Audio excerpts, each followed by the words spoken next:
Halo, salam kenal dan salam jumpa dengan saya, Aris Subagio dari Yogyakarta.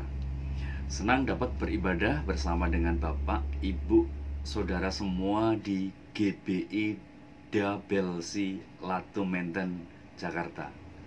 Namanya saja sudah seperti di luar negeri. Sekalipun kita harus PJJ, peribadatan jarak jauh, kiranya tidak mengurangi semangat, sukacita, dan kekhidmatan kita dalam beribadah kepada Tuhan.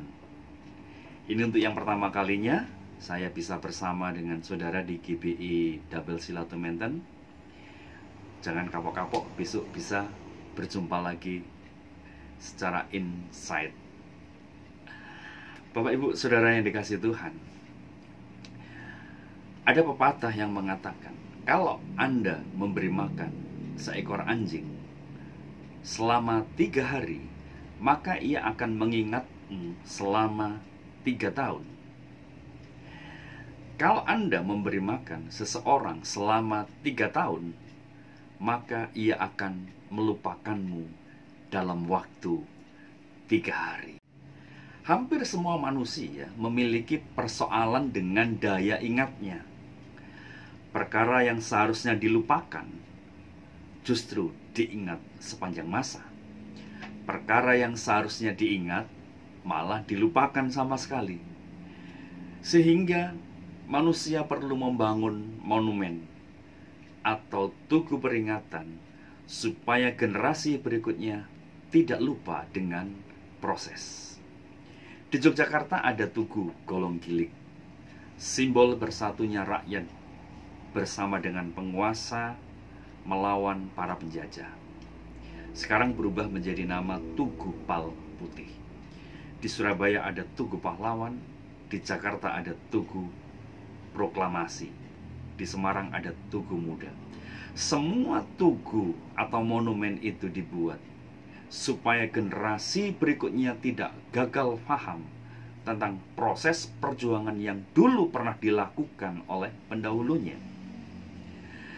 Untuk mengajak umat Israel terus-menerus mengingat kesetiaan Tuhan dalam menolong umatnya yang tidak setia, Samuel mendirikan tugu peringatan yang terbuat dari tumpukan batu yang dinamai Ebenezer. Ini adalah monumen kesetiaan Allah. Allah yang setia menolong umatnya yang tidak setia. Itulah tema yang akan kita renungkan pada hari ini. Perenungan kita hari ini diambil dari 1 Samuel 7 ayat yang ke-12. Mari kita baca. Kemudian Samuel mengambil sebuah batu dan mendirikannya antara Mispah dan Yesana. Ia menamainya Ebenezer.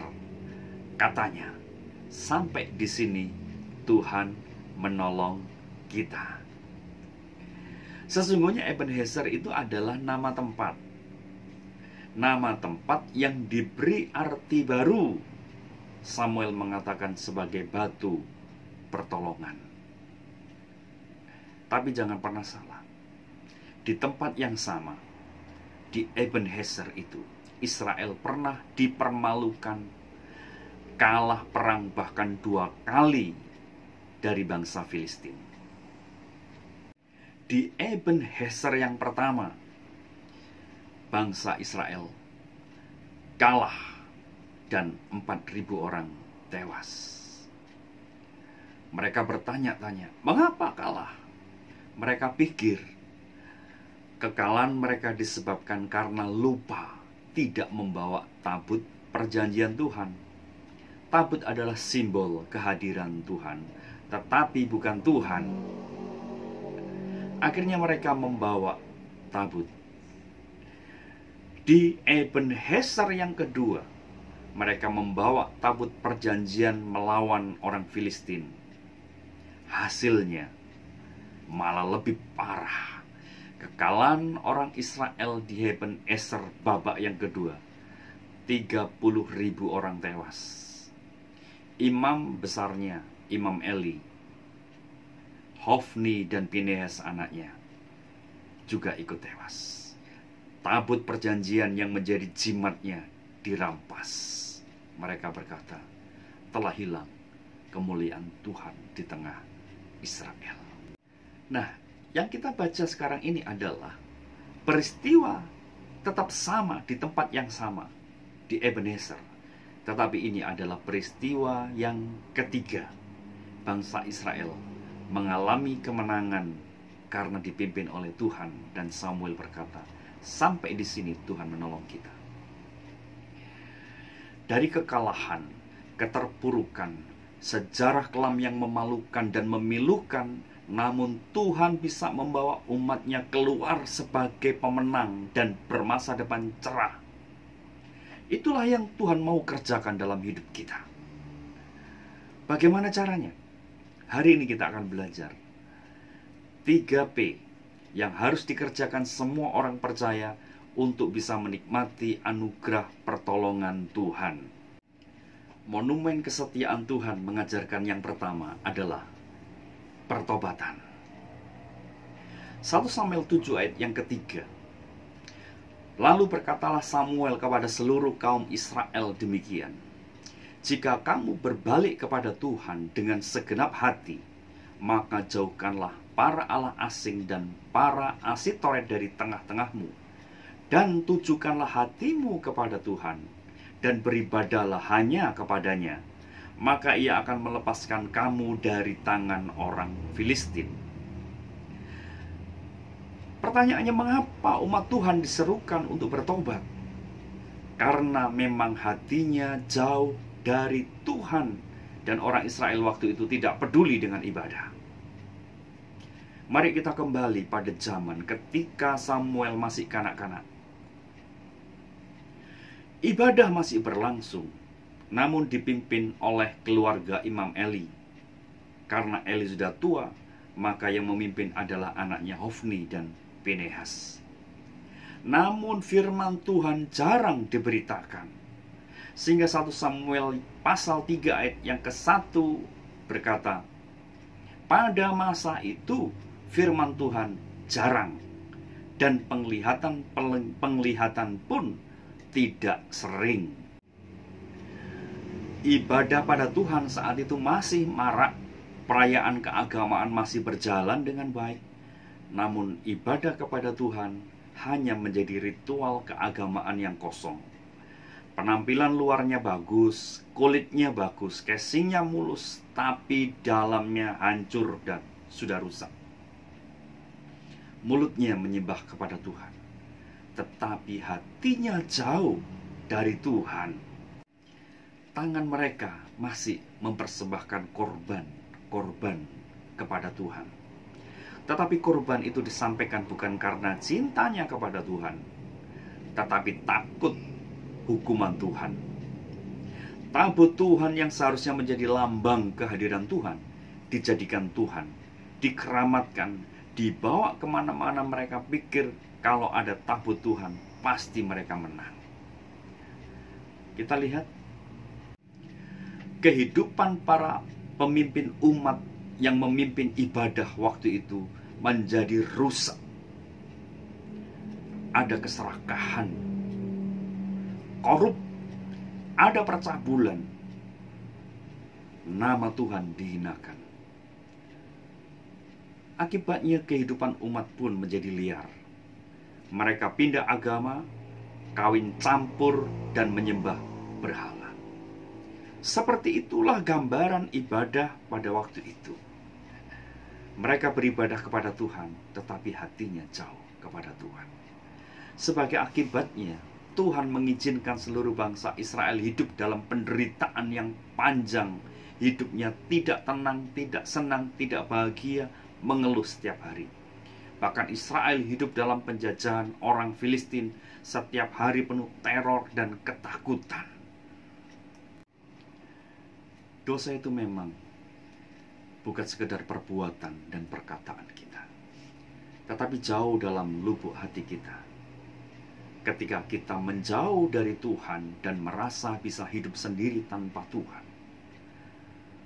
Tuhan memperhitungkannya sebagai satu pelanggaran. Dan dosa itu memukul sekeras-kerasnya umat Israel yang hatinya jauh dari Tuhan.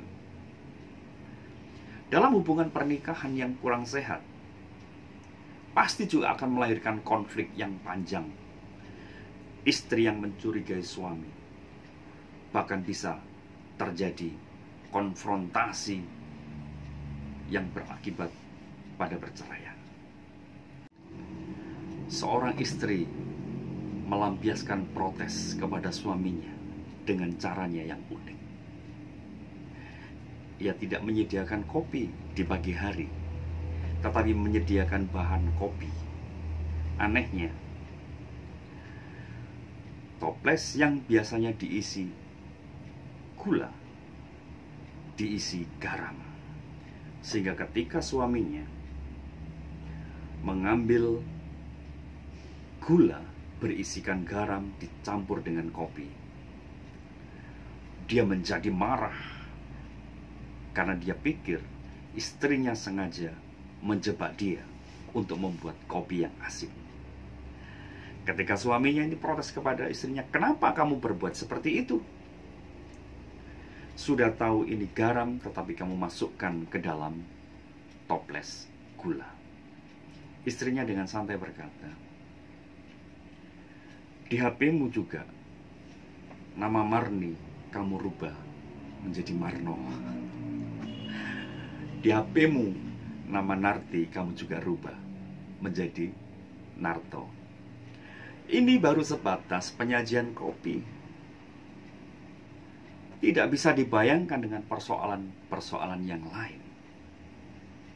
Samuel menyerukan untuk bertobat, karena kunci kemenangan umat Tuhan itu adalah pertobatan. Metamorfosa. Itu bukan mengganti baju yang lama dengan baju yang baru, tetapi merubah bentuk dari kepompong menjadi kupu-kupu. Berubah 180 derajat dan tidak kembali lagi menjadi sama seperti kemarin. Sadar atau tidak, bahwa rusaknya hubungan manusia dengan Tuhan itu berdampak buruk pada keadaan rusaknya hubungan pada keluarga, rusaknya hubungan pada persahabatan, rusaknya hubungan pada pekerjaan, rusaknya fisik, mental, bahkan rusaknya masa depan. Cara mencapai kemenangan adalah berbalik kepada Tuhan dengan segenap hati. Tujukan hatimu kepada Tuhan dan beribadahlah dengan segenap hati. Saudara yang dikasihi Tuhan, kehidupan Kristen bukan hidup yang sempurna tanpa salah.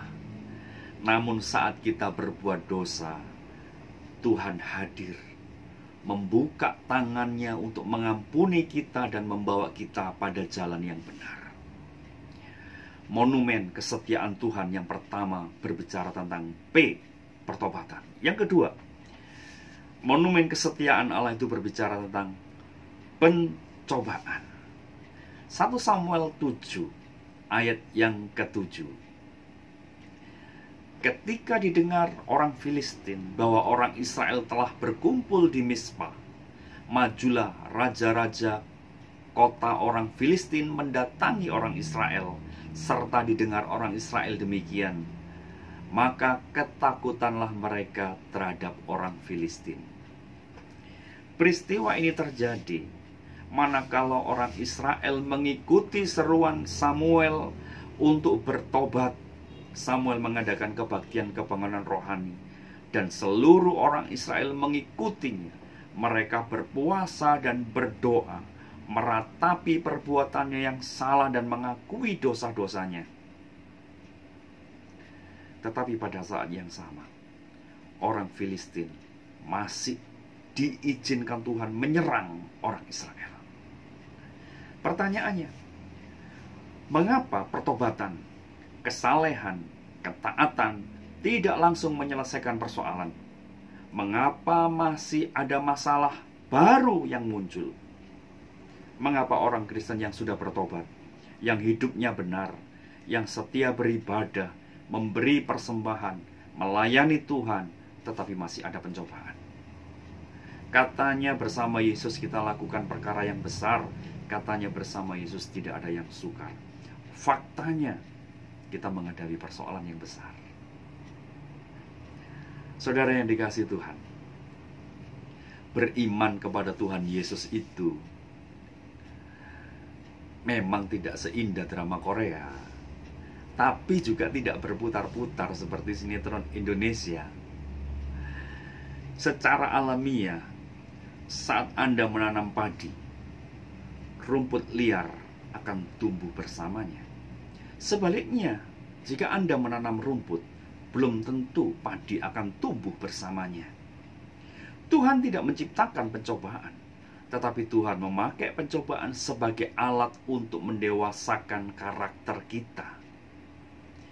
Ada pelajaran hidup yang tidak kita dapatkan dari mendengarkan khotbah saja, mendengar dan mengikuti seminar, mengikuti kelas-kelas online.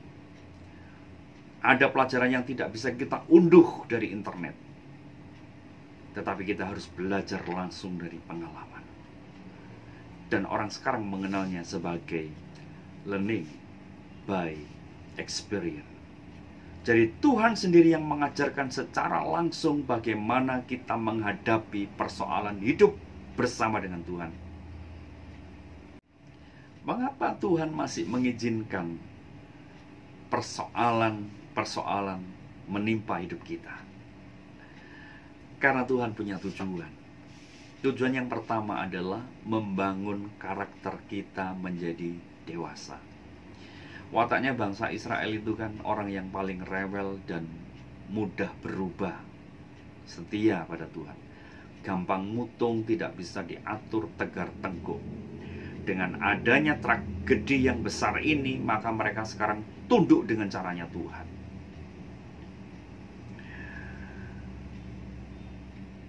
Padi yang masih ada kulitnya harus dipukul. Tujuannya adalah mengelupas kulit luarnya, bukan menghancurkan isinya. Tetapi kalau dengan satu kali pukulan, maka kalau kulit arinya terkelupas, si petani tidak akan melanjutkan lagi pukulan yang kedua. Tetapi jika padi dipukul satu kali dia tidak terkelupas, 2, 3, 4 kali tidak terkelupas, ada kemungkinan berpotensi menghancurkan apa yang di dalamnya. Tetapi tujuan dari sang petani bukanlah menghancurkan isi dalamnya, hanya ingin mengelupas kulit luarnya supaya dia bisa berfungsi menjadi lebih efektif. Mengapa pencobaan harus ada? Bukan hanya karakter kita yang didewasakan, tetapi untuk membangun relasi yang benar dengan Tuhan. Saat orang Israel kepepet, persoalan yang berat itu justru membuat mereka mencari Tuhan. Mereka sungguh-sungguh berpuasa dan berdoa. Bahkan mereka terus-menerus berdoa sampai Tuhan menjawab doanya. Saudara, jangan abaikan persoalan yang ada di sekitar kita. Yakobus pernah berkata, anggaplah pencobaan sebagai satu kebahagiaan. Mintalah hikmat apabila kamu menghadapi pencobaan. Mengapa harus minta hikmat? Supaya kita tidak mengabaikan persoalan itu begitu saja, tetapi menjadikan persoalan itu sebagai kesempatan untuk Tuhan bekerja dalam hidup kita. Ternyata krisis, pandemi,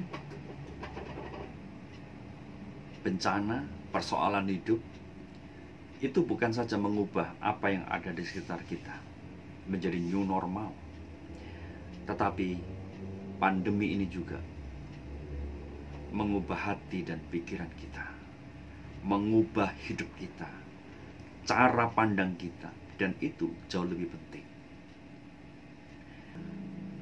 Persoalan dapat membawa kita bisa berjumpa secara pribadi dengan Tuhan. memiliki kedekatan hubungan personal dengan Tuhan. Persoalan akan selalu ada, dan itu tidak memandang bagaimana kerohanian kita, apakah kita dekat dengan Tuhan atau tidak. Saat hidup kita dalam tekanan, maka teruslah berdoa sampai sesuatu yang besar itu terjadi menolong hidup kita. Jenderal Arthur McDouglas berdoa untuk anaknya. Do not pray for easy life, but pray to be strong person. Jangan berdoa untuk sesuatu kehidupan yang mudah, namun berdoalah agar menjadi seorang pribadi yang kuat. Pencobaan akan menolong kita menjadi pribadi-pribadi yang kuat dan tangguh, yang tidak gampang menyerah. Saudara yang dikasihi Tuhan, kehidupan Kristen bukan hidup yang mudah dan selalu senang tanpa persoalan. Namun saat kita ditekan banyak persoalan, itu adalah kesempatan Tuhan bekerja dalam hidup kita. Saat kita lemah, maka kuasa Tuhan bekerja secara sempurna dalam hidup kita. P yang pertama adalah pertobatan. P yang kedua adalah pencobaan. Sekarang kita belajar P yang ketiga, pemulihan. 1 Samuel 7 ayat yang ke-10. Sedang Samuel mempersembahkan korban bakaran itu, majulah orang Filistin berperang melawan orang Israel. Tetapi pada hari itu Tuhan menggunturkan dengan bunyi yang hebat ke atas orang Filistin dan mengacaukan mereka sehingga mereka terpukul kalah oleh orang Israel. Setelah lama firman Tuhan tidak didengar, penglihatan-penglihatan tidak dinyatakan, sekarang mujizat besar itu terjadi manakala hati orang Israel berbalik kepada Tuhan. Mujizat besar terjadi. Suara guntur di Israel itu nggak lazim, di Timur Tengah nggak lazim suara guntur. Kalau di Jakarta sering sampai banjir. Tuhan membuat satu suara guntur yang menggelegar di wilayah orang Filistin saja, tapi tidak di wilayahnya orang Israel. Sehingga mereka mendadak serangan jantung, sesak nafas, saling bertubrukan, saling menginjak-injak, terjatuh, sehingga dengan mudah orang Israel mengalahkan. Itu adalah perbuatan ajaib yang Tuhan kerjakan, karena ada invisible hand, tangan Tuhan yang bekerja walaupun tidak kelihatan, tetapi Tuhan bekerja di tengah-tengah umatnya. Saudara, saat kita sudah tidak mampu berbuat apa-apa lagi, Tuhan tidak perlu menggunakan kekuatan tangan manusia untuk memukul kalah pasukan Filistin, tetapi Tuhan bekerja dengan caranya sendiri. Di saat kita tidak berdaya, Tuhan punya cara yang sangat luar biasa. Pandemi COVID-19 yang berkepanjangan memukul semua orang tanpa terkecuali diri saya juga. Selama pandemi sebenarnya roda perekonomian masih berjalan walaupun agak sempoyongan. Namun masa PPKM level 4 itu memaksa hampir semua usaha harus berhenti. Tabungan sudah habis, biaya operasional untuk keluarga dan usaha harus berjalan, bayar hutang tidak boleh ditunda.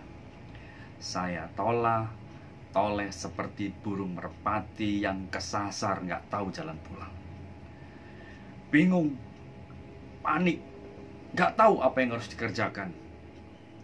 Saya memilih untuk membantu usaha istri saya kuliner, menjadi tukang cuci piring, dengan harapan saat saya membantu, usaha istri saya dapat menutupi kos operasional usaha yang kami kerjakan.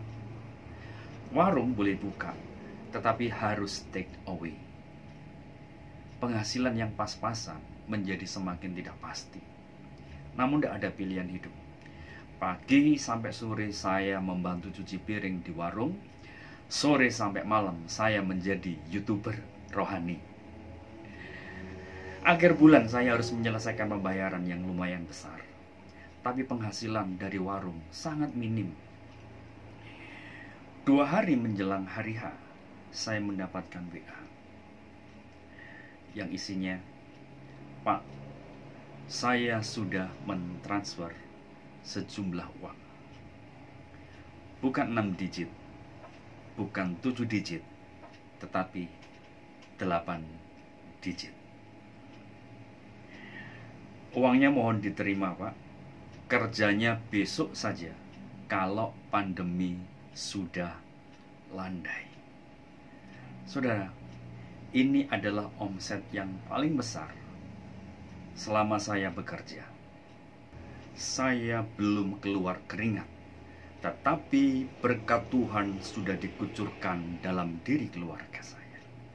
Tuhan tahu betapa lemah dan tidak berdayanya hidup saya saat itu. Akhirnya saya tidak jadi pinjam duit istri. Malah ia mendapatkan kelebihan yang sangat banyak. Ketika itu saya sampaikan kepada istri saya. Dia bilang, "Kau tahu yang aku mau," katanya. Dan saya membalas, "Saya tahu yang dibutuhkan wanita bukan hanya di saya, tapi juga uang." Istri saya membalas, "Aku mau hidup menua denganmu." Sedikit ngegombal. Nah saudara, Tuhan melakukan hal yang di luar apa yang kita pikirkan dan kita doakan. Mujizat yang Tuhan kerjakan itu bukanlah prestasi rohani saya.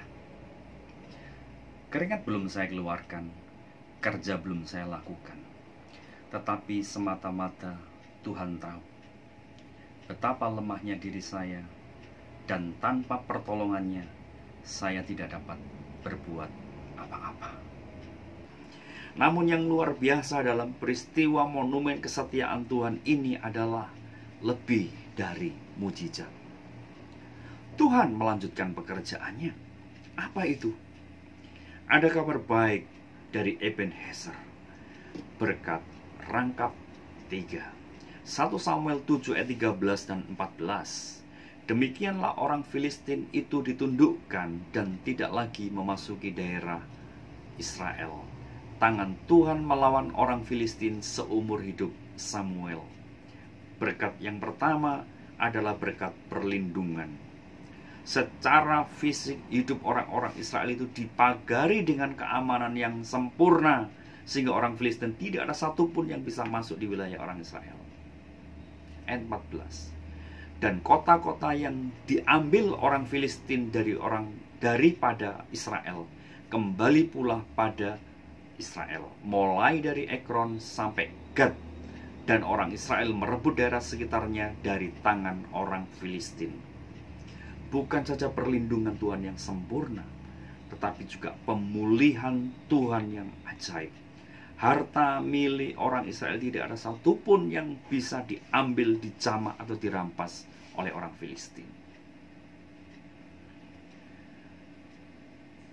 Ayat 7:14 yang terakhir.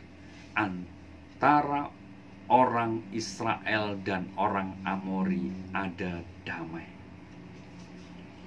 Fisiknya dilindungi oleh Tuhan, harta miliknya dilindungi Tuhan, sekarang hatinya dijaga oleh Tuhan. Damai sejahtera Tuhan itu tinggal di tengah-tengah orang Israel. Sudah tidak ada lagi pertengkaran, tidak ada keluhan, tidak ada teror, tidak ada ketakutan, karena Allah sumber damai sejahtera itu tinggal dalam diri umat yang berbalik kepadanya. Kita lihat hidupnya, hartanya, hatinya dijaga Tuhan senantiasa. Monumen kesetiaan Allah itu kiranya mengingatkan kita betapa setianya Tuhan kepada umatnya. Umat yang tidak setia. Seharusnya hidup kita yang sering memberontak kepada Tuhan dan tidak setia pada Tuhan itu berakhir sampai di sini. masa depan kita gelap.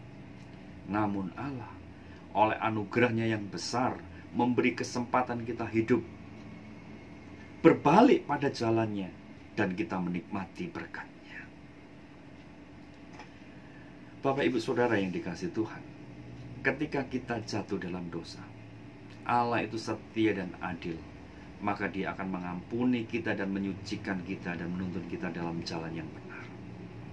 Ketika kita menghadapi berbagai macam pencobaan, maka Dia adalah Allah yang setia, yang memberikan kuasa kasih dan kebaikannya menolong kita ketika kita tidak bisa melihat masa depan karena persoalan dan tragedi menjepit hidup kita. Allah yang setia itu memberikan pimpinan dan membuka jalan bagi kita.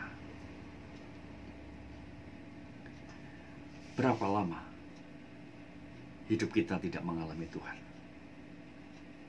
Berapa lama hidup kita tertekan, terasa kering, merasa berjuang sendiri. Bahkan ada di antara kita yang merasa bosan dengan hidup yang begini saja, tidak ada perubahan. Atau bahkan ada di antara kita yang sudah merasa lelah dan kehabisan akal. Kita menyerah kepada keadaan ini. Sekarang saatnya kita mengingat kembali peristiwa Ebenezer ini. Tuhan tidak meminta apa yang tidak ada padamu. Tuhan tidak meminta apa yang tidak kamu punya. Tuhan hanya butuh penyerahan hatimu dan hatiku, bersedia mengikuti pimpinannya.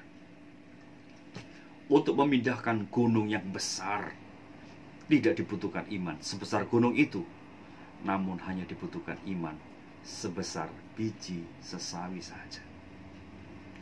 Ebenezer adalah monumen kesetiaan Tuhan yang berjanji kepada kita semuanya bahwa Allah sekali-kali tidak akan pernah membiarkan kita, dan Allah sekali-kali tidak akan meninggalkan kita.